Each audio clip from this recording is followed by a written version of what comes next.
Nickel Industrial Limited used to be Nickel Mines. Is the stock crashing down to earth? Is it time to look at buying, or is it time to walk away? We're going to find out right here, right now at Barry Charles. We're going to do a stock analysis on Nickel Industrial Limited, so you understand the metrics of where the company is going at the moment in terms of revenue, net profit, earnings per share, dividends, and all the works. You're going to get it all right here, right now at this channel. You're going to understand how this company is making money or losing money, and all the key metrics: free cash flow, return on invested capital, how many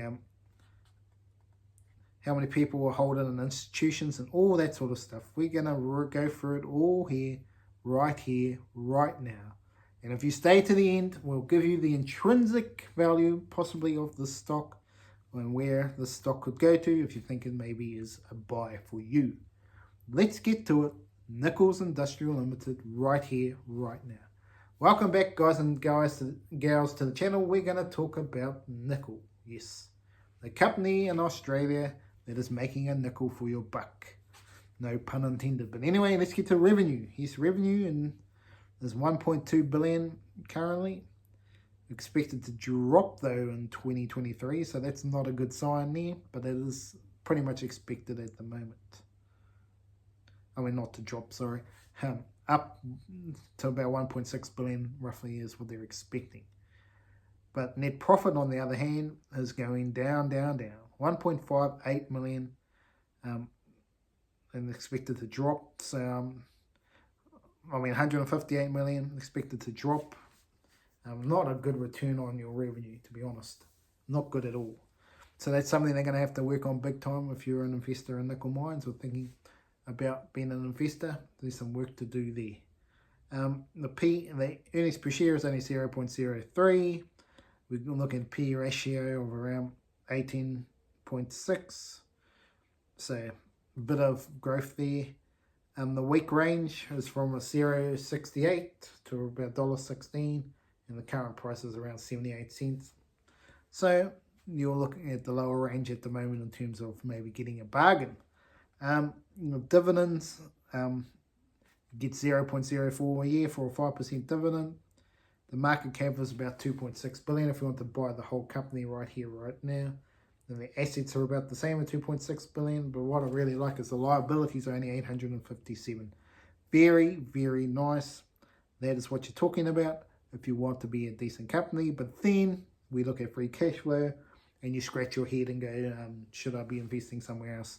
Well, for minus 87 million. And the long-term debt is 551 million. So it's not huge, but it's still, in terms of free cash flow, you want to be paying that off straight away, which at the moment they can't. So something they have to work on. I was looking at how many insiders hold this stock, and it's very high, 42%, and institutional 26%. So very high institutional rate. So they believe in their company, or a lot of the stock compensation goes into these companies for them to get the growth. And I think a lot of these people are holding it for the dividend because they get that sweet dividend every 6 months or so with this company. So where do we have a look at here? We look at shares outstanding of 3.43 billion. The return on invested capital was okay at 7.7%. So some work to do there. Let's have a look at a bit of a bullish case for this company. Where are we going to see nickel mines getting all that sweet money from?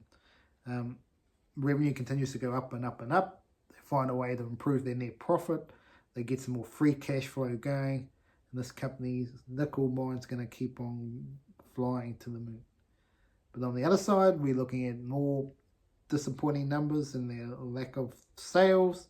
And they get dropping, and their nickel is not being produced or is not needed as much as it has been in the past. And this company slowly dwindles away and out the door.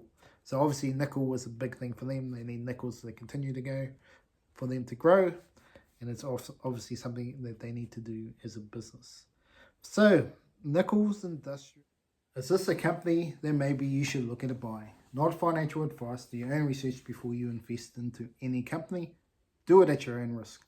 But we're going to now look at a possible intrinsic value for this company as we look at the Trade Brains calculator, a Graham's calculator, which looks at share price, earnings per share, the growth rate, the current bond yield, and we get an intrinsic value.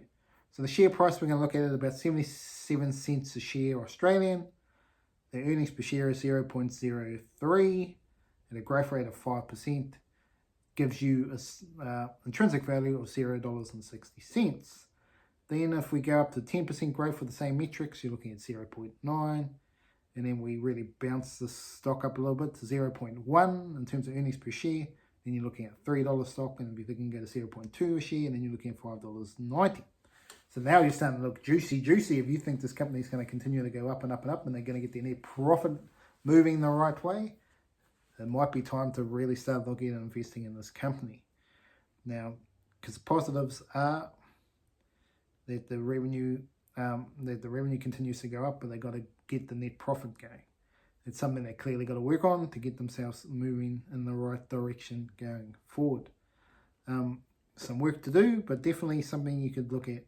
So where do I see the intrinsic value? Well, the intrinsic value to me, I'm saying you probably at fair value now where the stock price is. But if it's really sneaked down to maybe 0.50 cents Australian, then really that's a good buy, because you gotta look at a lot of their money, well, a bit of their money goes into the dividend, so that's something they're gonna have to work, because a very high payout ratio of around 80% or above that. So that's something that the company really will need to work on in terms of the payout ratio. That dividend can easily get cut from where it is now, so there's probably a question mark you have to think about unless it really starts getting more profitable.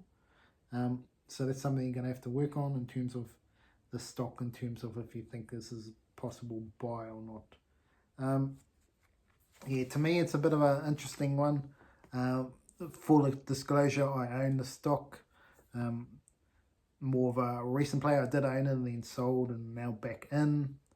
So this is a stock that I see as an opportunity for growth for an Australian stock. They've definitely got some work to improve. Obviously got to get this net profit back up and check and get that going again. Get the earnings per share up, get the free cash flow going, pay down this long-term debt. So quite a few things they've got to work on, but they're definitely a company I don't see going anywhere in a long time. So it's a long-term play for me. Definitely something you could do some research on to think if you think this company is right for you. But thank you so much for joining me here at Barry Charles. Hope you got a bit of insight into nickel mines, or Nickel Industry Limited as it's now called, and got a bit of an insight in terms of where the stock is now and where maybe it'll be in the future. So thank you so much for joining me, and have a great day out there.